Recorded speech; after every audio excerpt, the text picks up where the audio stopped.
Good evening, everybody. So it's all a habit. Good morning, everybody. It's now just after 9:30 in the morning. And the reason being we have a guest from Australia. So we didn't actually want him to do this at the early hours of the morning. So we've changed our time. So hopefully some people are watching. If not, people can catch up on it. Just a bit of news from me. We have a live event on the 3rd of December, which is a Wednesday, to celebrate the promotion winning season from 2019-2020. And we have now some confirmation of guests. So I can announce the first two guests we will have, and that is Richie Wellens. Thank goodness the manager's going to be with us, and Anthony Grant. So they're the two that we'll announce today. We'll announce others as they confirm over the next couple of days. As we said previously, a lot of them are still playing. So even if they confirm that they will be able to attend, it may be that player commitment comes in at that time, so they may not be able to. But we are hopeful. We're hopeful that we'll get about 9 or 10 players plus Richie. So wait and see. Okay, I'm going to bring Vic on. Hi, Vic. Morning, Chris. How are we? Are we all right on this beautiful sunny day? I tell you, in Devon, it's cracking. Good. Absolutely beautiful. So looking forward to the rest of the day. Not too bad here. No, we got lots of SAS news. Sorry, go on. Lots of SAS news for you, so I'll rattle through that. They've still got a few seats available for the Chesterfield game, which is the 29th of November. Departing West Swindon at 9 a.m. The Nigel Eady County Ground at 9:30. Members £27, non-members £29. So that's Chesterfield. Bristol Rovers on the 13th of December, departing Nigel Eady County Ground at 9:45 a.m. West Swindon at 10 a.m. Members £16, non-members £18. They're taking firm bookings for people once they've successfully purchased a ticket for this game. Now, people can register interest for coach seats and can then confirm and pay once they have their ticket. So please make sure you get your tickets. And it's a similar story for Cheltenham on Monday, the 29th of December. Departing the Nigel Eady County Ground at 5 o'clock, 1700. Members are £15, non-members £17. Same applies as for Bristol Rovers. You can register interest and confirm once you've got a ticket. We will not take any bookings for return trip only for this game on police advice. So lots of news from SAS, but those important ones for Bristol Rovers, just bear that in mind. Yeah, and I think they go on sale tomorrow, don't they? Yeah. To people with a certain amount of points, and then it goes right down. So. Okay, and other bit of news is we've got a memorabilia sale on the 7th of December in the Legends Lounge from 10 till 1 o'clock. So we are after donations to sell on behalf of our charity, Prospect, but also you can have your own stall as well. So for £10, you can have a stall to sell your memorabilia, programmes, books, or anything like that. So just contact us on our email or on here, and we can sort that out for you. Okay, right. So we have Dave Mitchell on, and I'm just going to bring him on now. Good morning. Good evening to you. Good morning to us. Hi, good morning. How are you? I'm good. You okay? Yeah, fine. Thanks. Fine. Yep. Fantastic. Okay, so I'm going to leave you in Vic's capable hands, and I will speak to you later. Thanks very much indeed, Chris, and welcome along to an early on the sofa, but for a very good reason. Dave Mitchell is with us, and it's an absolute pleasure. Just to give you a flavour of some of the messages, Dave, that we've had in. This is from Mike. He says, I used to chat to Dave at reserve matches, which he seemed to often watch. He was a top bloke and put up with the daft questions from a college student very patiently. So I think you're among friends this morning, which is always good news to know. Thank you very much indeed for joining us. Tell us exactly what time it is where you are right now. It's 8:40 in the evening now, so it's in Sydney, Australia. And we'll get into how long you've been over there in a little while, but it all began for you back in June 1962 in Glasgow. So that's where it all started. You were born in Scotland. Yeah, my mother was a Scouser and my dad was Glaswegian. I had two older brothers who were born in Liverpool, and then my dad, we moved back up to Scotland. My sister and I were born in Scotland. Yeah, and we immigrated to Australia in '69 when I was about just 6 years old, and we arrived in Australia on my 7th birthday, and we resided in Australia ever since. And obviously, I went on a world tour with my playing football because I wanted to play football and as a professional level. But growing up in Adelaide, I then moved to Sydney, and played for the national team. And then I sent a letter over to Glasgow Rangers about going for a trial, and my dad knew the assistant manager at the time. And they wrote a letter back saying that, yeah, we'd love to have you, and we'll reimburse you with your flight when you come back here. So, because I'd already played for the national team at that level, so it was, and I went back, and it was the worst winter ever they've had. So they're all playing indoors. And they said, look, we couldn't really have a good look at you, but we've actually asked the club and they wanted a lot of money for you. And even though my contract was finished, because that was pre-Bosman, and they said we could get a good player here for that son. So, and that was John Gregg. And I said to John Gregg at the time, I said, look, if I can come back and be a free player, would you look at me longer, you know? And he said, for sure. So I worked out a deal that when I got transferred back in Adelaide to Sydney Hakoah, that I could actually pay my contract out and go back. So I did that, which was 35,000 Australian dollars, about £20,000 at the time. And so I could go on a trial. And so I paid 20,000 of my own transfer fee to be a free player, to go on trial at Rangers, so I could stay there longer and they could have a real good look at me. So how did the Australian international come into this? Because obviously born in Scotland, did you become an Australian citizen once you're over there? Yeah, well, when you're growing up there, you become a citizen, and then I played for the South Australian state team, and then I played for the Australian youth team, and then the national team beckoned, and then I had to become an Australian. So, which was fine. It was, you're going to be living there the rest of your life. So we did that gladly, and it was fantastic playing for the Socceroos, and as you call them. And one of my fondest memories is for Australia playing against Scotland in the World Cup playoff in 1985 when we played at Hampden, and then return leg we played up in down in Melbourne in Australia, which was fantastic. So a lot of good memories and a lot of good games. Sure.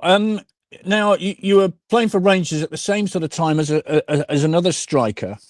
I think his name's Ali McCoist. He did quite well in the game, didn't he? Yeah, Ali. Well, we made a debut together up at when we played, and we scored. We scored both in it. He crossed for me to score, and I crossed for him to score his first goal for Rangers. And then I think Rangers just had signed me. I played my debut for Rangers was against Queen of the South in a cup game, and we won 4-1. And I scored after 2 minutes, and then Alistair scored in the second half for his first goal. And then we played Celtic the next week. Was the first Premier League game that I played, was against Celtic at Parkhead, and I played. So, and I got man of the match. So it wasn't a bad kick, you know. It was unbelievable. It was just surreal how quickly it all happened. How was it? Because John How Gregg was said it? to me, Go on. I was going to say how was it to play in an Old Firm derby? Because the febrile, I think, is the word used for the atmosphere occasionally. But how was it? yeah, it was just well, I'd played in some big games for Australia, and but that's just another level. And I'd played for Rangers in my debut, and then that week John Gregg signed me, and then that week I played for Rangers against Celtic at Parkhead, and everyone couldn't believe that I was going to be playing. And lucky enough, I did, and we did really well. And Ali scored in the first minute. We had a really good game, and we had bags of chances that we just couldn't score. And Celtic ended up beating us 2-1 that day. You go for big clubs, don't you? I mean, from you go to Eintracht Frankfurt in the Bundesliga. I think you're the first Australian to play in the Bundesliga. Is that right? I mean, these are big clubs you're playing for. Yeah. Well, look, I mean, I was like I was quite an aggressive striker, and they were all sought after at the time. I think so. At the time, when I was at Rangers, I wasn't really happy. I was in and out of the team a lot, and it was we won a League Cup there. But in general, when I grew up in Adelaide, I played for a club called Adelaide City Juventus, and they played from the back and played football and played like the Italians. It was really good. And when I went to England, it was like, or Scotland, it was like a lot faster, and it was long balls, and it was like, the ball's kicked up at your throat, and you got two gorillas marking you, and they said, hold it, make it stick, So that was going back to when Glenn played good football with Swindon. It was like I'd already played like that, because playing in Germany, they played better football. They played out from the back with Beckenbauer coming out from the back and players like that. But obviously, he wasn't playing at that time; he was coaching. But then, and in Holland, obviously, they like to play out from the back and play football. And, so I'd be playing that sort of football, and I was more used to it. And then I made a mistake, went to Chelsea, and, they were in the Championship at the time, and we won promotion. But again, it was like, very aggressive, very long balls, very quick, and no playing football, really. So it was just that era. And then when Glenn came, Glenn was playing with me in the reserves because we were both injured. We played together, and we struck up a good partnership. And I think when Glenn got the Swindon job, he had an eye on myself and said, right, okay, well, Mitch, you're just getting back to your fitness now. We played quite well in the reserves. I'd like to take you down to Swindon. So I remember John and Glenn coming to my house to sign for Swindon. I was debating whether to go or not, because I wasn't sure about going to play for Swindon at the time, because they were not doing well when John and Glenn took over. And, they could have gone relegated further down. So it was like a big decision. Anyway, they convinced me to sign, and I did sign with them. And it was because Glenn and John made me feel comfortable and said, look, if things don't work out, we'll let you go, this, that, and the other, and whatever. And I had just coming through for an injury, so I needed to be rehabilitated, really. And I just got through all that. And with Glenn, being his first signing, it was great. It was an amazing time. So it was great that someone like Glenn thought of me as a good player and he wanted to sign me. Yeah, you made your debut against Leicester, I think, in a 0-0 draw, but you also got an injury, didn't you, which hampered your first season. You mentioned the fact that the town had struggled after Glenn Hoddle had taken on, but they were struggling anyway, and he managed to keep them up, which was a massive achievement. And then it all started to sort of get better and better. But that injury after you picked up, after that opening game, how annoying was that? I mean, because you've got a new club and you want to play for them, you want a good start. Yeah, well, that was, that wasn't a problem that I had before, because I'd ruptured my groin before, and the problem was I wasn't getting properly treated for it, and it was like they were, I went up to Newcastle and played with Newcastle and played against Blackburn Rovers. We beat them 1-0. I scored the winning goal, and they were going to sign me. But then the next game, my groin went again. So that was annoying, otherwise I would have been at Newcastle. So then I had to rehabilitate again, and it was just that weakness in my leg. But the problem is, I went to back to Germany to speak to the Germans and the people there who believed in me. And they said, look, it's worse than we thought it was. This is what you've got to do to make it better, and that's how to fix it. And they're the only ones that ever told me that. No one ever said that. No one. And they kept saying, oh, it's in your head, it's this or that. But they told me you had to do this, and certain exercises had to do with a gummy band, like a rubber band, that there wasn't about in those days. They were all about now, but in those days they weren't about. And he said, look, this is what you've got to do. And he showed me the movements. And then he told me to use a hip flexor. And he says, whatever you do with your left leg, where my injury was, you have to do equally with your right leg. And you become evenly balanced. And make sure you do a strong core. And that'll get over your injury. And that's what happened. It did. So... yeah, it's often people forget that, don't they? If you've got an injury in one part of your body, the other part of your body overcompensates, isn't it? So you've got to make sure you look after the other part just to make sure everything is all right. It's that simple. That's right. Well, look, I mean, because I played in Europe, I mean, in the UK, they were behind the times. It was like now they're more advanced than everyone now because of all the money that's come into the game, the people they've got, the coaches, the scientists they've got there. It's fantastic, and like it's like when I went to Germany, they give us the meal plan that you train twice a day. They looked after you. You had a massage, you had a sauna, it was just fantastic, and they didn't have that in the UK at the time. It was you come in and I remember at Rangers when you took your gear off and you used to hang it up, and it would dry for the next day, and you've got mud on it from the day before. It didn't get washed until the next week, so it's like it was ridiculous.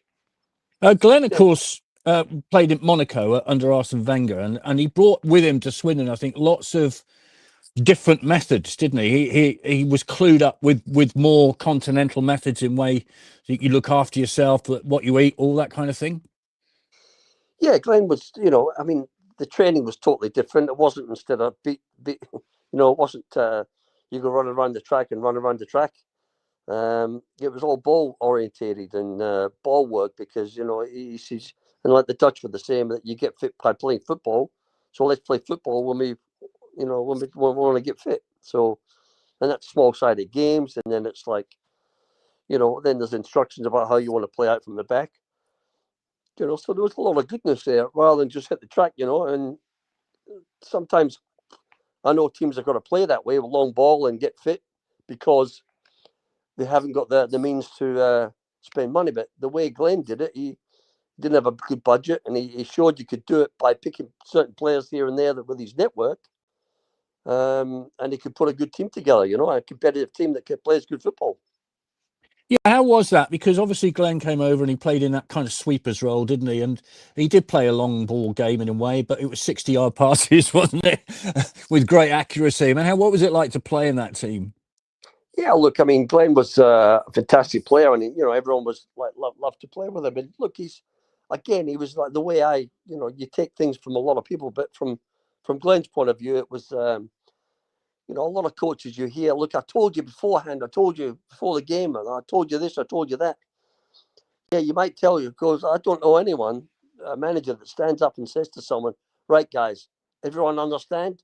I've never seen a player for oh, coach, I don't understand what you mean. So if a coach stands right, everyone understand it? And no one puts a hand up, he goes, right, everyone knows what they're doing. Well, Glenn had a subtle way of doing it and say that, look, guys, if you don't understand it, just come up and approach me and talk to me if you don't understand, and you can I can explain it to you on the side. So that gives a player a means of a way to go, and if he doesn't fully understand what the coach wants, then you can actually feel comfortable approaching him, so that when you go and approach him and you talk to him and he says, look, I understand what you want, but I just don't get this part. And he might say, well, I'm glad you came up and spoke to me, because that's important, because I want, if this happens, I want you to be here. And if you're going to be there, then someone else has got to come and support you. And, all right, okay. So then you sort of understood what he wanted. And then from that point of view, everybody knew where they had to be. So it's like, roles and responsibilities, more or less they call it now. But back in the day, it wasn't really thought of. And it was like, if you explain to a player like that, no one's going to put their hand up and look silly. But the way he said that you can come and approach me or John and then go through it with you, because I want you to know that when you go out there, you know what I want. So it's a different way of method. And that's what the way Glenn was, He, don't be embarrassed about not understanding. I want you to understand. It's important. Well, it's interesting. I mean, how was it on the training ground watching him train? Because we've seen video footage of him put the ball in the top corner of the net whilst training and showing people how to do that. I mean, you're going to learn from somebody like that, aren't you? Yeah, look, you can learn for sure, but try and do what he does is difficult, right? So he was look, he was the most evenly balanced player I've ever seen, and one of the best players I've ever played with. Unbelievable. He was, fantastic as a person, as a human being, and as a player. He was and look, I know, like a lot of people have said, he threw Beckham under the bus in this documentary and all that. Yeah, he didn't come through good on that, but in essence, he was a good man and he wanted to play good football. And unfortunately, the mentality in England or the UK or Britain at the time, you know, they would turn around and say he couldn't tackle a fish supper, you know. I mean, for God's sake, Wenger said, hey, give the ball to this guy. He's got a wand on both feet, you know what I mean? Left foot and right foot. So, and it doesn't surprise you that you think someone like Glenn goes to Europe, plays in Monaco, and was European Footballer of the Year twice. You know, not once, but twice. European Footballer of the Year. And if he would have stayed in England, he would have never won it because he couldn't tackle a fish supper. Mm. You know what I mean? Interesting. And then he said to Glenn, usually get into coaching. You know, you've got the nous for it. You've got the understanding, you know. And yeah, he did, and he did really well. And I think he was so unlucky in the World Cup when Beckham got sent off, and you know things went against him and that whatever. It was unfortunate because that team he had could have come and won. You know, and I'm not one of these Scots that want England not to do well. As I said, my mum's from Liverpool. My dad was from Glasgow. I want England to do well, and I'd like Scotland to do well. Albeit if they play in Australia, that's a different sense, right? So, because I'm an Aussie now and I play for Australia, so. Yeah, got the Ashes coming up. That's a different thing altogether, isn't it? Yeah, that's right. Yeah.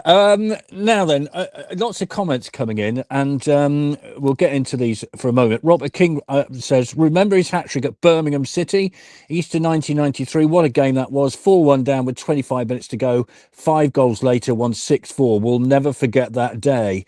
Steve, hi Steve. I think you know Steve. Great player, great guy. Comes along to my local in Leichhardt in Sydney to watch games with the local fans. We'll get into that in a minute. Steve Shippey says, loved him at Millwall. Hi, Pete. Great footballer. You need a team that's inclusive. Not all superstars, would always have a chat and grounded. Hi, Darren. Can you please remind him about the time he was hanging out of the coach sunroof coming back towards the Magic Roundabout after the Leicester game at Wembley? I remember that forever.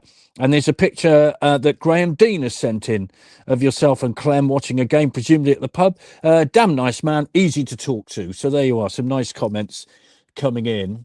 All right, let's get into that playoff season then.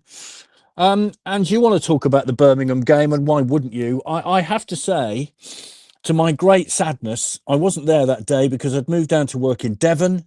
So I missed that game. I was sports producer here, presenting a sports programme. Put on CFAX, you were 4-1 down. I was thinking, oh dear. The next time I put it on, you win 6-4. What are your memories of that game? Yeah, well, look, it was unbelievable that, you know, Glenn had his talk at half time and he said, come on, guys. And then, you know, it was just the way we took about it because, you know, it was going to slip away if we'd lost that game. Yeah, you know, sometimes you get a bit of luck in football and you get some, you know, a couple of tackles there from players that bounced the right way and got in front and you get a chance at goal, you know. So, but yeah, no, it was great the way we played it. Just give us a lift, scoring so early after they'd scored. I said we're still in this, and we had that self belief, and you know, and then we started to have that belief. And when you have the belief, it's hard to turn that back for any coach, no matter what you do. And that's what happened. You have that self belief, and that really kicked us on for the, you know, the games, you know, to come in the top 6, and it was just a fantastic memory. Yeah. Yeah, I mean, my mates talk to me now, and they always bring it up because they know how much it hurts that I wasn't there. I mean, what was it like after the game? What was the dressing room like after that? Yeah, no, it was great. I mean, everyone's getting the ball signed for me. You know, I always remember Colin Coldwood. You never were a Scot anyway. You know, never been a Scot. You know, so like, yeah, no, look, it was great, fantastic. You know, and just, you know, those memories. You know, then we played when we got to Wembley as well. When we were up at Tranmere, you know, just that what a feeling that was on the bus. You know, that you're actually gonna fulfill a dream that you were being a kid to play at Wembley. Yeah, I mean that Tranmere first leg was bonkers, wasn't it? So I think you were 2 up after about 3 minutes, and you got the second. Was. Yeah, it was. Yeah, it was just, you know, we put them under pressure, and we were raring to go, and we just, yeah, we were up for it for sure, and yeah, we you know, put them under so much pressure that they scored their own goal, and we scored as well. So it was like great. How important was your partnership with Craig Maskell? Because he was a summer signing, wasn't he, by Glenn?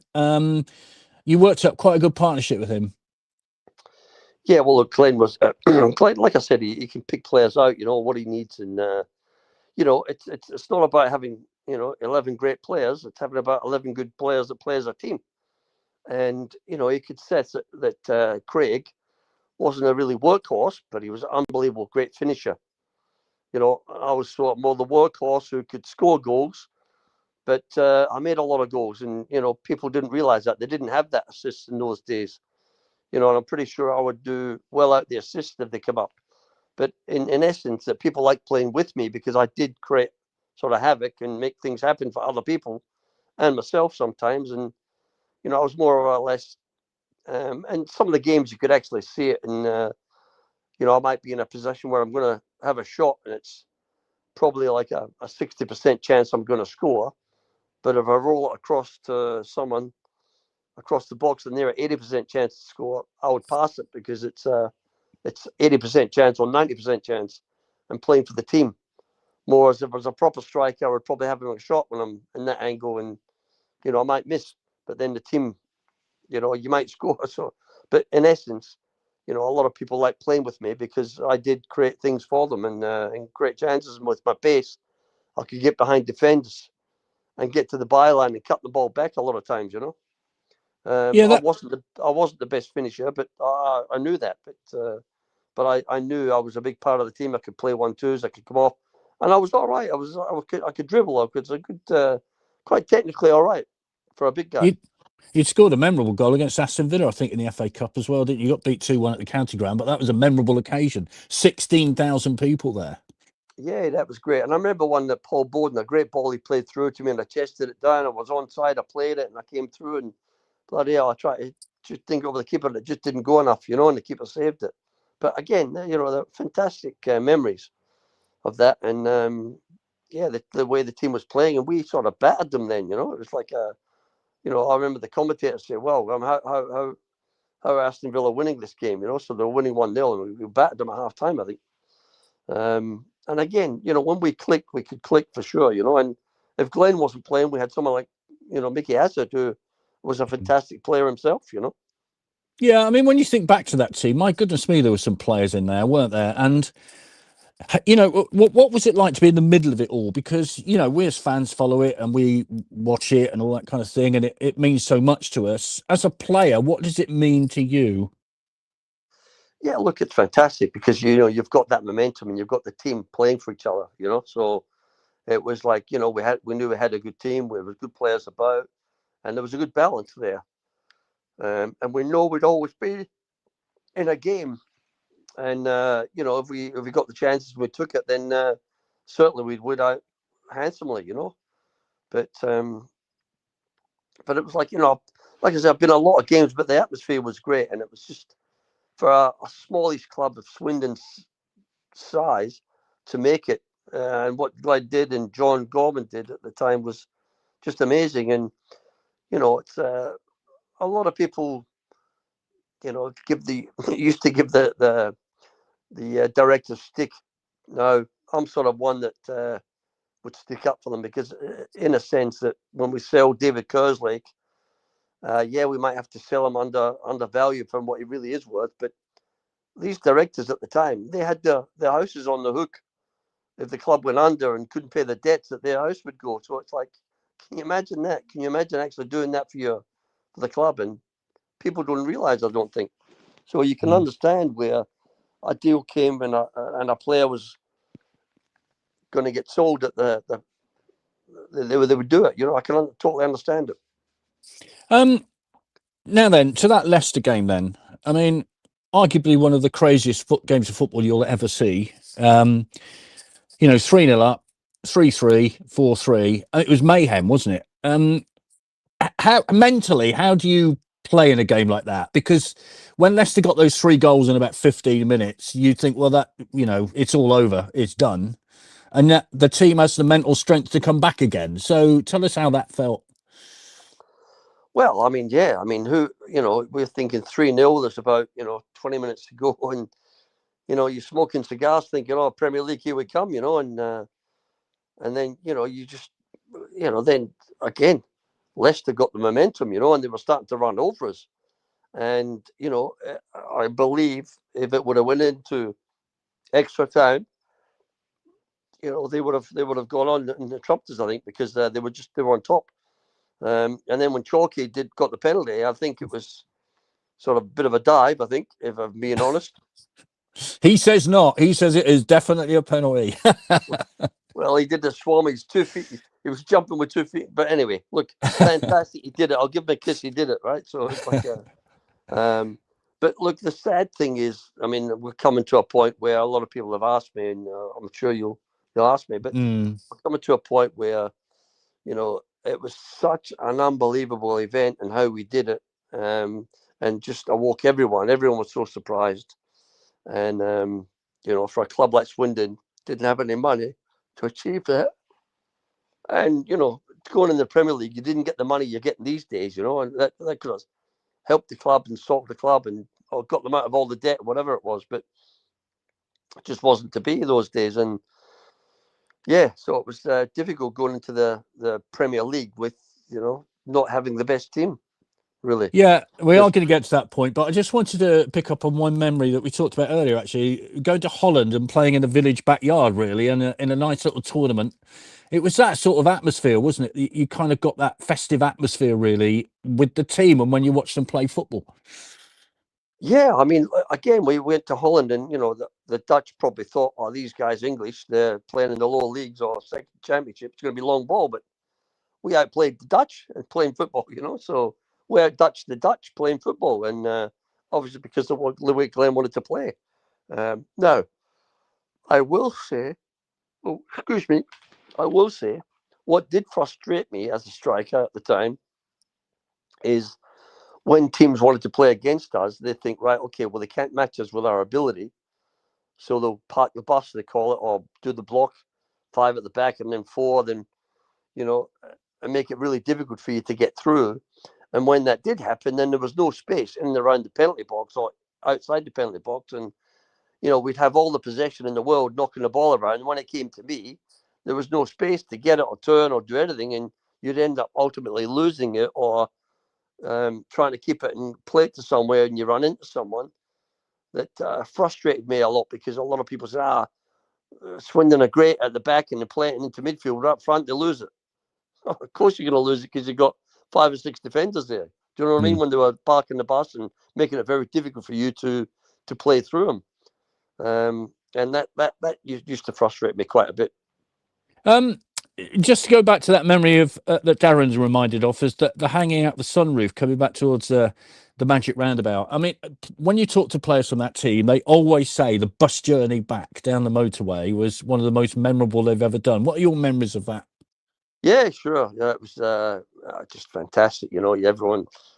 Everyone just together and singing, and we're going to the Premier League. We've played at Wembley. We've won. The club's got there. It's just a dream, and it was just fantastic. And it was one of the best times of your life at that moment when you've on that bus journey back and all the Swindon fans over the bridges. It was, it was like a fairy tale. People couldn't believe it. It happened that Swindon had made it. And that's what it really was like a little bit. So then, let's get to that decision to leave the club. You invoked a clause in your contract that you wanted to go. There are some rumours that you didn't tell the manager, you didn't tell anybody after Glenn had left. What actually happened? Well, what had happened is that so my contract was running out, and again, I don't blame the club, right? It's a situation where the club's situation is, like I said, it's hard times. There wasn't much money about, whatever. Now, we're coming to the end of our contract. We're thinking, what's happening? What the club didn't want to make any commitment about playing a player a new contract, who they wanted. So nothing was discussed. And I think by part of that was probably because Glenn knew at the time he probably was going to be leaving. He didn't want to commit players to the club, until he'd sort of committed to himself. So from my point of view, it was like I was waiting to see if any offers came, and no offers came. And I'm thinking, what's going to happen? So if we get to the Premier League, all right, we'll get a contract maybe. But if I stay in the Championship, well, I'll get another contract. I'm thinking, well, we've done well enough. You think, well, we will. But again, this is coming up into the playoffs. you're thinking, what's going to happen? Because no one was coming saying, right, we're going to sit down and talk down, and it was like, I'll wait until after the Wembley game, or wait until after the playoffs. You didn't know what was going to happen to the playoffs. You got knocked out in the first round, or you made it to Wembley, or you didn't. And I had a clause in my contract that when they bought me, I could leave at the end of my contract for £20,000. So it was like a nominal fee. But this was all before the Bosman ruling. Don't forget, the Bosman ruling wasn't in those days. Mm. So in that, sorry, I've just have to make an adjustment. Go on. That's all right, don't worry. Yeah, so in that, go on. There was no contract being offered to me or to anyone, so I wanted to know what was going on. And then I've been approached by Gordon Milne, and he was coaching in Istanbul, in Turkey. So that was, the club was Besiktas. So that was a great offer, and I looked at it and I thought, well, gee, that's, and this is, in the meantime, we're playing in the playoffs. And it was more or less someone had come and offered you 3 times the amount that you're earning, and it was net money. So it was like a situation you're thinking, right, okay, well, are we going to make the final? Are we going to make it to the Premier League? Are we going to get knocked out? So you've got this contract that's sitting there, and it's like waving there, and you're thinking, well, so you don't know what's going to happen. So I had to make a decision based on this contract, and it was going to Turkey, playing with Gordon Milne in a good club, Besiktas. But then what happened is that when I sort of agreed to say, okay, I'll go, this was just before the Wembley game, and I couldn't wait because that was going to be taken away before the Wembley game. They couldn't say after, because they knew if we would have won, I probably would have stayed. But it had to. So anyway, long story short is that I had to decide for my family what I was going to do, and my right ankle was starting to hurt me a lot. So the rigorous of English football. So in that, I had to make that decision, and then there's a twist at the end that I'd committed. I'd let my house out, and the club went for an Argentinian striker instead, because they didn't think I was coming. And then what's his name at another club, Izmir, came in, and so I was sort of committed. I'd left my house in Swindon. I'd sort of signed it over to, and it was the new striker from Norway. It came in, Jan Arge, yeah. Big Jan. I said to Jan, look, do you want my house? Because I'm leaving. And he went, well, sure, So he came over and took my house and said, yeah, that's fantastic. Thanks, Mitch. And blah, blah, blah. Anyway, so, so he was settled in there, and we were ready to leave, and we left. And, it was a shock because, again, there was no contract offered at the time. And, you heard rumours that Glenn was going. Then you heard rumours that Colin Calder was going. So all these things start happening. You think, well, you've got Glenn, you've got Colin, you've got myself, 3 main players in the team. The team's losing these players. You've got to keep these players and then refresh with another 3 or 4 good players, or 5 players, whatever you could afford. And then, we would have had a chance to stay in the Premier League. But, all these rumours are going about that you're thinking, well, it's going to be a sinking ship straight away. And then that's the situation where I had to make a decision for the family. And it was on my way back to Australia, because that's where I wanted to go. That's, away from the hustle and bustle of English football. And the Premier League would have been great, but you didn't know it had the chance coming out again. You would take it, obviously, and no one knew how big the Premier League was going to be. So I can't say that I've been a Premier League player, but I've played in the Championship. I played in the English First Division, but I haven't played in the Premier League. And that gives people a bit of a status if you said that, So, but it is what it is. And unfortunately, again, the club didn't know whether to give players a championship contract or did they give them a Premier League contract. And that was probably a lot different, probably an extra half your wages or double your wages if they wanted to keep you, if you're going to be a Premier League player. So the club was in a situation where they couldn't really make a decision. And it was difficult. And Glenn was thinking he's leaving in the back of his mind, and he thought he was taking John Gorman as well. So, and then that got busted up and changed. So, anyway. So, how was it in Turkey? Because I think you went to Alpay, didn't you? Outside, yeah. Yeah, it didn't really stay very long, I think it's fair to say. No. Well, we went there, and then it was 40 degrees, 43 degrees, 41, 40. It was unbelievably hot. It's a tourist destination, Izmir.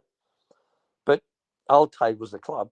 But again, I was supposed to be going to Istanbul, supposed to be going to Besiktas with Gordon Milne as a English coach was there. And that all evaporated. And then I was stuck with Altay, and I'm leaving England. So it was like, so it was just, again, it was bad timing. If I could have made the decision earlier, I would have been at Besiktas. That might have been a lot different, playing at a bigger club and in Istanbul. But it is what it is, So, but yeah, look, I've got some. I just like to mention I've got some good friends out here with the Swindon guys that we talked about in Leichhardt when we watch games. It's Mark Scarrott. He runs his own business. He's a big Swindon fan, and Lee Bisley as well, who's got his business in Melbourne. Big Swindon fans, and they talk to me often. I've become good friends now, and my friend Ashley Morrison, who's been digitally doing away with a book that I want to bring out, and he's from big Swindon supporter, and he used to play for British Rail in Swindon as a cricketer, and he played for Wiltshire as well. Very good. He wasn't bad cricketer, and he was an all-rounder at that. But he's a great orator, and he's a great guy that he's writing a book, and it's he's a mad Swindon fan too, So, excellent. I mean, do you regret that decision to leave the town, or was it purely, look, I've got to do the best for my family, which is first and foremost, and often fans forget that, don't they? They just see a player in a red shirt, they should stay in a red shirt. Do you have any regrets over it, or are you happy in your own mind with what you did? No, certainly. No, I had regret. Look, I think had I been to Besiktas in Istanbul and been with Gordon Milne, it would have been a lot easier transition, and it would have been a better situation because it's a much better club, But the club in Izmir, I was the first Westerner they had, so it became a bit difficult.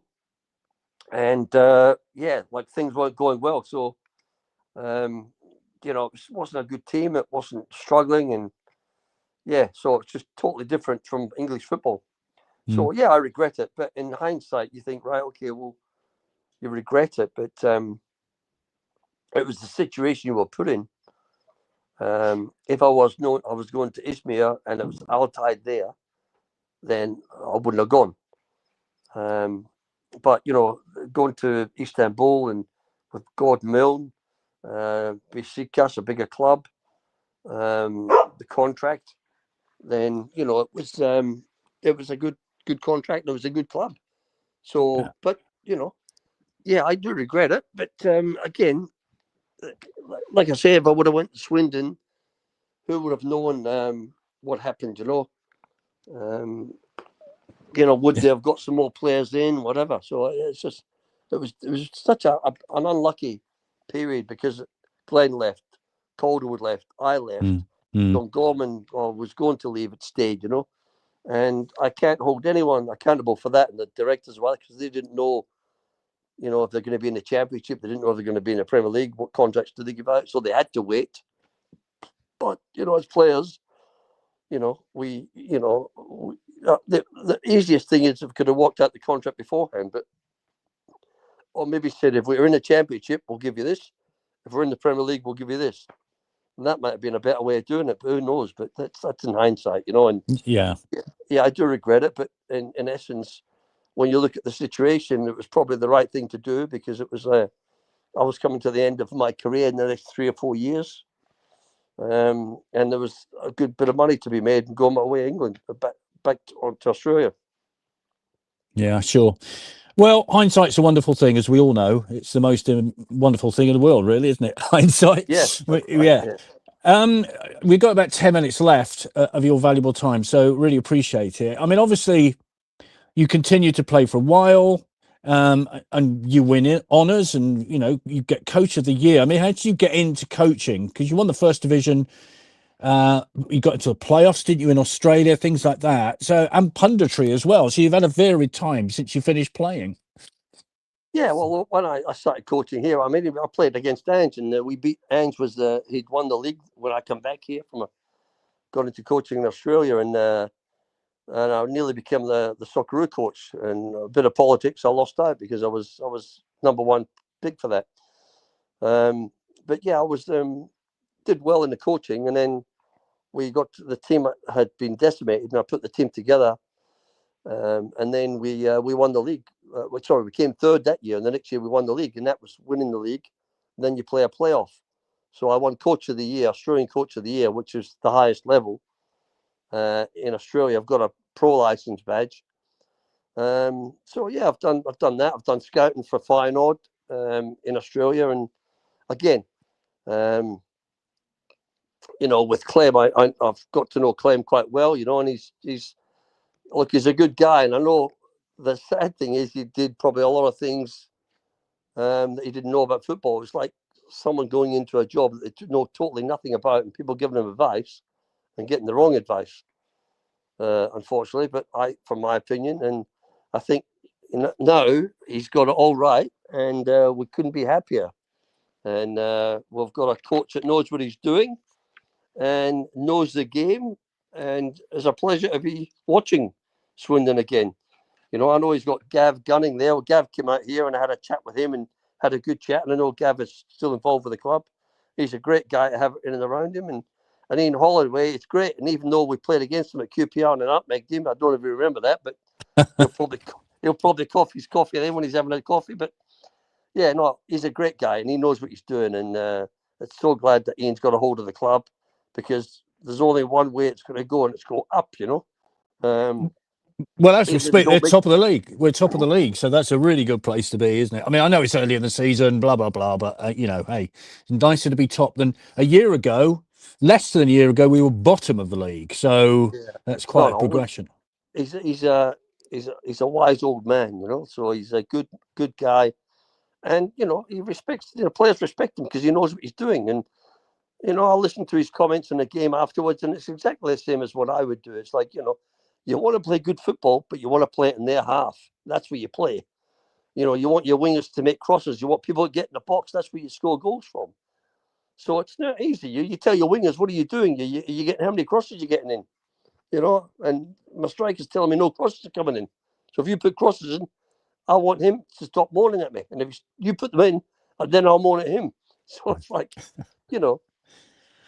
football's not, it's not rocket science. It's quite easy. And then you get your midfielders arriving in the box late, and, you get good players that can manage things. And that's what you've got to do. Obviously, you go along and attend these gatherings. I mean, it's weird, really, because, we all moan about time changes here, but watching the town isn't easy in Australia, is it? Sometimes, it's early in the morning, all that kind of stuff. But you have about 20 people go and watch the games?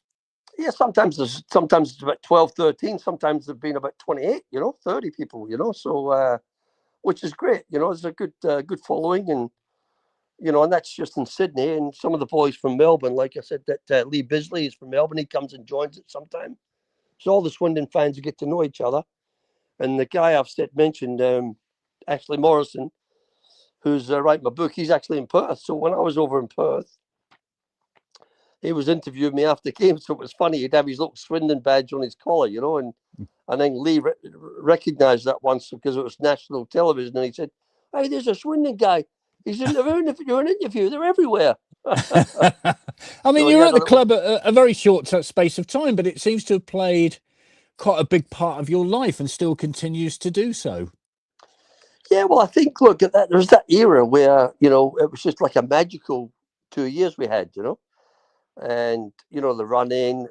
Also, I think the documentary they did that, about football. They had it over the 2 series on Channel 4, was it? Mm.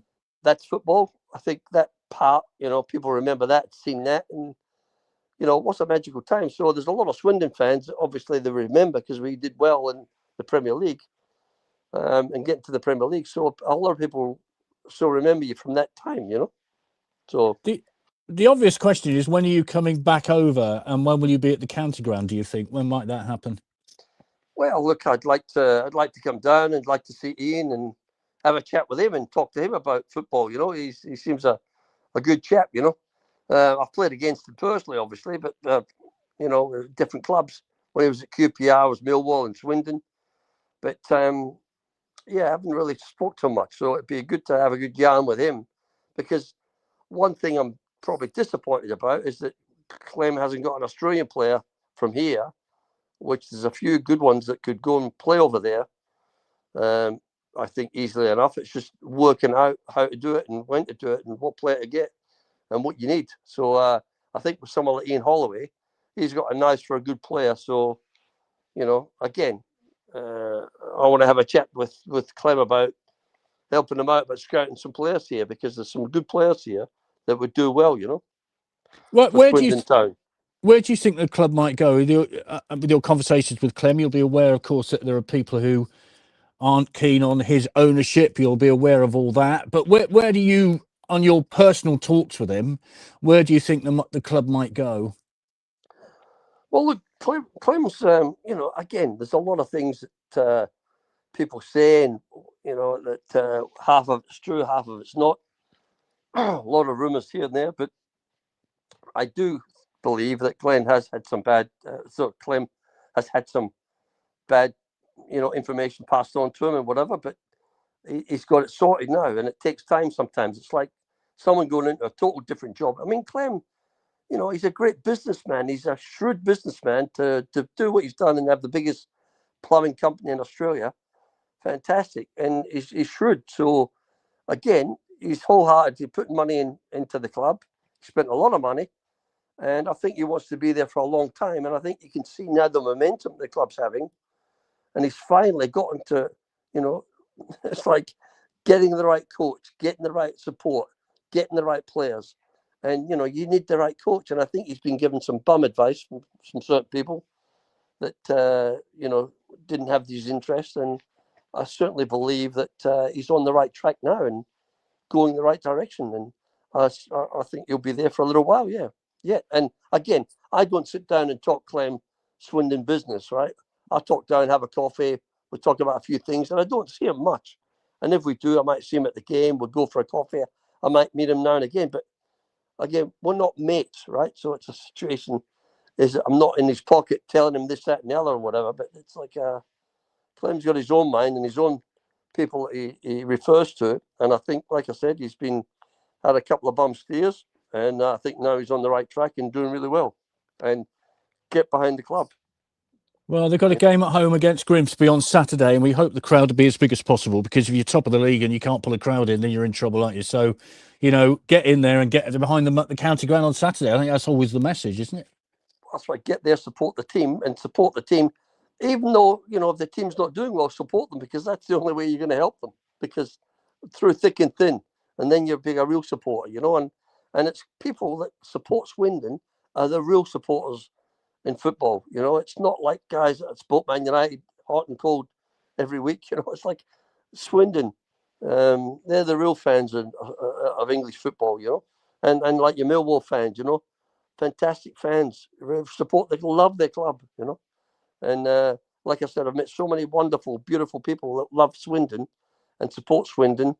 And I've come up and sort of introduced himself and had a good chat, and I've got some good friends out of it, so it's fantastic. Yeah, it's a long way to Fleetwood on Saturday, but worth it to get a point and come away top of the league. So that's how it feels, really. Simple as that. Well, take the challenge, and that's a good thing about Ian Holloway. He's on the front foot.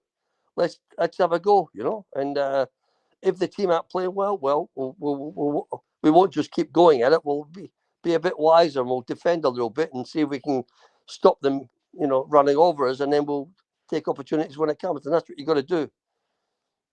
Well, Dave, it's been an absolute pleasure. Thank you so much for joining us from Australia. I mean, I know it's a weird time and everything, but we're really grateful. And, I think people remember those 2 years that you were at the club with great fondness. I mean, why wouldn't you, for goodness sake? And they remember games like the Birmingham game, even though it hurts me to say that. And also the Leicester playoff final, Tranmere, that night at Tranmere when Craig Maskell's goal seemed to take forever before it went into the back of the net. But what a night that was. Fabulous. Fantastic. Yeah, that was a great bus journey back home as well from Tranmere. Yeah. Great. I bet it was. Yeah. I mean, what were your memories of that Craig Maskell goal? Because you're just thinking, come on, get the ball in the net, for goodness sake. Just put it in. Well, I remember it because it was like a throw-in down the right wing, and it came through, and I actually ricocheted and doubled, and I got it and ran to the byline and cut it back to him. And that's when he went to shake, and that's what he was good at. He was great at wrong footing people, Craig, and he was, like I say, he was a fantastic finisher. He was one of the best finishers I've played with, actually. Really good. So, yeah, good to play with. And Chalky was there, old Stevie. Chalky, he'll give everything. And like I said, I love it a bit because he got us that penalty. Well done to David Ellery, the referee. We've always had great praise for David Ellery, the referee, for that one. Oh, yeah. I must say that Martin Ling used to be my room partner, and I keep in touch with Martin Ling and Colin Coldwood still, have all the players. And Ling is a great legend at the club, I know, and he's a good. So tell Lingy I was the first one that Glenn Hoddle bought, and it wasn't him. I was the first signing. Well, he was a guest. I was Glenn's first signing, but he was on loan there already, right? I said, well, I was his first signing. He was a guest on this very programme 2 weeks ago, I think, Chris, wasn't it? 2 weeks That's ago? right, it was, yeah. Yeah. He's been through a lot, bless him, but he's come out the other side, so he's a wonderful ambassador for things. So. Yeah. And look, I mean, I don't know if you know, but we've had a bit of a tragedy with my daughter as well, so I don't know if you knew that, or the Swindon fans knew that, or whatever, but she had cancer and she had a leg amputated, and that's been a tough ride the last year and a half for us as well, so. How is she now? Yeah, she was pregnant at the time with baby, and she's come through it all, but she's got an artificial leg, and she's doing a lot of rehab, and we're helping her through it. So, but it's been tough, been very tough. Well, we pass on our very best wishes for that. Yeah, certainly do. Yeah, no problems. Brilliant. Nice talking. Just to say, can I just mention, Dave, if you're interested, we have got a former players association now up and running. So if we can off air take your details and ask you to become a member, that'd be great. You can keep in touch with all the events at Swindon, if that'd be okay with you. Yep. Okay. Brilliant. Fine. No problem. Fantastic. Thank you. So don't go anywhere, David. You stay where you are. Thank you very much, everybody, for watching at this early hour. Vic and I will be back to the normal time of 7 p.m. next week. Of course, we've got Grimsby at home, so we will have a panel on next Monday. So until then, take care. Don't forget our live event on 3rd of December. It will be a really good night. There'll be lots of chatting going on, I'm sure, between the boys. We've just had this morning confirmation that Rob Hunt is going to join us as well. So that's good. They're coming through sort of thick and fast at the moment. So if you want tickets for that, they are £10. They are available from our website. So we look forward to seeing you then. But we will see you next Monday. And we'll see you soon. See you later. Bye-bye.